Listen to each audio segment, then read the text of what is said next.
Hey guys, and welcome back. Today I wanted to answer a question that might come up related to some searches that you might have on Korea. So on Google, I just let the autofill go through and it says, do Koreans like, and then the autofill is, do Koreans like foreigners?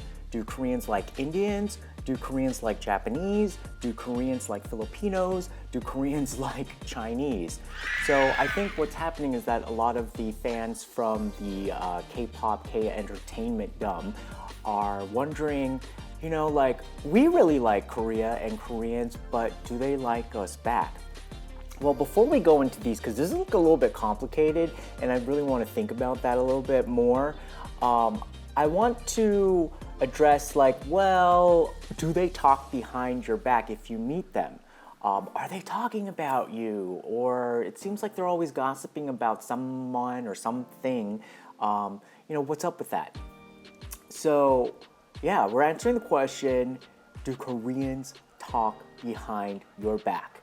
So, if you want to please subscribe, press like, do all of that. If you have an initial comment, put it in the comment below or wait until the end to make a comment. So, all right, do Koreans talk behind your back? Yes, they do. They talk about everybody behind their back, even while you're there in front of them. I'll explain. I think it comes from a place of politeness first, and a place that is actually innocent and meant to be respectful. The history of the culture in Korea is that if you say the wrong thing in front of the wrong person, you could literally lose your life, you could be banished, you could be really punished. So watching what you say in front of other people is just something that has gone down through the ages because it was really a dangerous thing to do, to open your mouth. So instead of asking you directly how that has played itself out in the modern world, is that if it's hard to ask somebody directly something that might be uncomfortable, so they'll talk and ask behind people's back. So it doesn't necessarily mean that it's bad. For example, one time I was just on this crazy diet where I wasn't eating any kind of carbs, even rice. And then so I went to a lunch with some family friends and I said, yeah, I don't eat the rice. And then the husband actually turned to his wife and asked, so then what does he eat? Instead of talking to me directly, he was just right there. And I think that is just a habit of Korean people. They don't want to really directly ask you anything that might be uncomfortable because especially if they don't know you well. Once they know you, they'll totally ask you anything. But it's until you've established where you are together on some sort of social hierarchy, or once they feel comfortable that they're not going to offend you in any way, they're going to always ask about you through other people that might know you. Now this is where it starts to get into a place where it can turn the other way, where it's negative. So because I can't really go to you to directly ask or verify information, and I'm going to a third party, that's when things can go awry. If it's totally on the extreme end of being bad, that system can be hijacked by gossipers or people who want to do you ill. They can make things up, they can really kind of put you in a bad light, and they have to sort of believe that because there's no channel to go directly to you.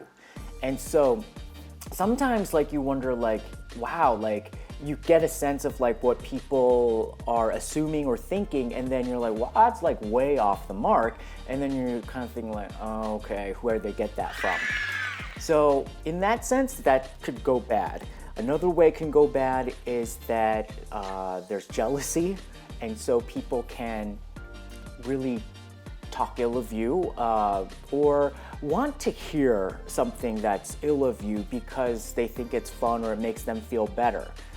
Another reason why this can also go bad is that it's like a game of telephone and everybody imagines their own truth. So the same statement can be said about somebody, but everyone reinterprets it a different way. And where it gets really uncomfortable is that once somebody has like this understanding in their mind of what the situation is, and they are confronted by you maybe at a later date of like bringing more light on it or shedding the truth on it, it messes up with their cognitive, it creates a cognitive dissonance because for a long time they believed a certain way and then now you're suddenly actually presenting threatening information that kind of breaks their sense of what's real. And also you're essentially putting them in a position where you're saying they're wrong and what they believed up until this point is not right, and therefore like they have to question their own sanity. So it's easier for them to kind of go back and question your information. So a lot of this creates the next level of that is misunderstanding and resentment, because no matter what you say, they're going to believe this about you, and then that's when things can go awry. Then you have to talk to somebody else, another third party, about that person to ask like, what's up? What's going on? Why does, why are they, thinking such bad things about me? So then that turns into like talk. Sometimes you wonder like, what are all these people at the cafes like talking about endlessly? And sometimes the stuff doesn't even sound important if you sort of overhear them. It's just dumb. But they have to keep talking because because the quality of information is so low, they have to get greater quantities of it. And that leads people to just get really tired and exhausted. So if you are worried about somebody talking about you behind your back, don't worry about it, because essentially it started off with good intentions and then it's just a part of like being in a punitive hierarchical society, and they'll just like tire themselves out and then move on to the next thing that they have to talk about. But you do want to be able to know that happens and that it can turn south very quickly, so you can prevent a lot by actually being more comfortable with more people so that they can just talk to you and then you're just friends with everybody.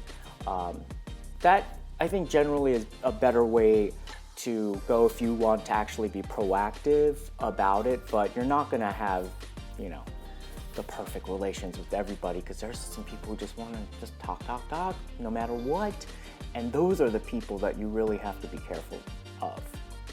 All right, so that's answered the question from my perspective. See you guys next time. Bye.